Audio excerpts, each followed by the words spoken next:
जब सुने के होई भोजपुरी गाना बस बजे के चाही गाना।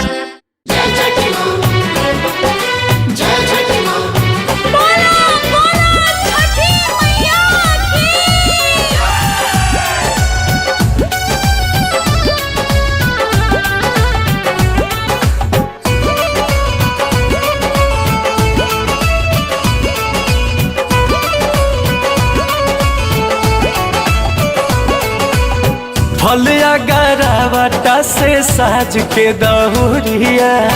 बड़ी तो यार भौजी पहन के पियरिया हो फलिया गरावटा से साज के दहुरिया बड़ी तो यार भौजी पहन के पियरिया अपन खोरिया बाहर हाली भैया हो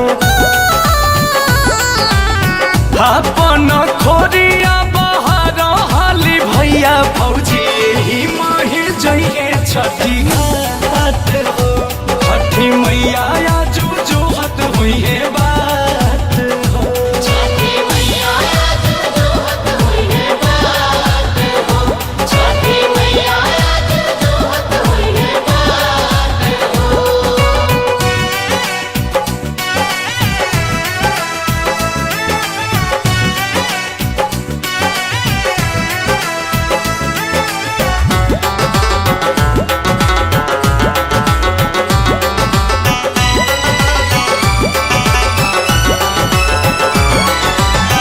तनिको न कर अब देर हो हरग के भइल बाट बेर हो तनिको न कर अब देर हो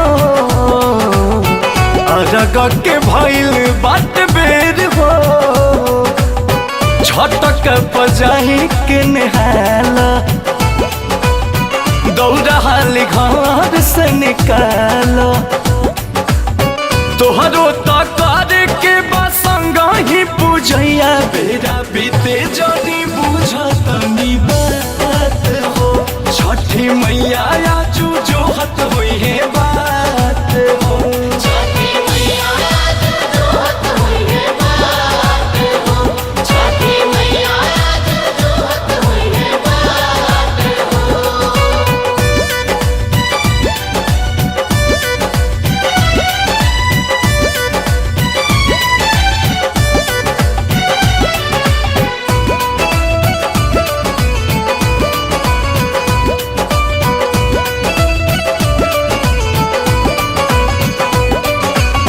दूर बाट शुरू जो मंदिर हो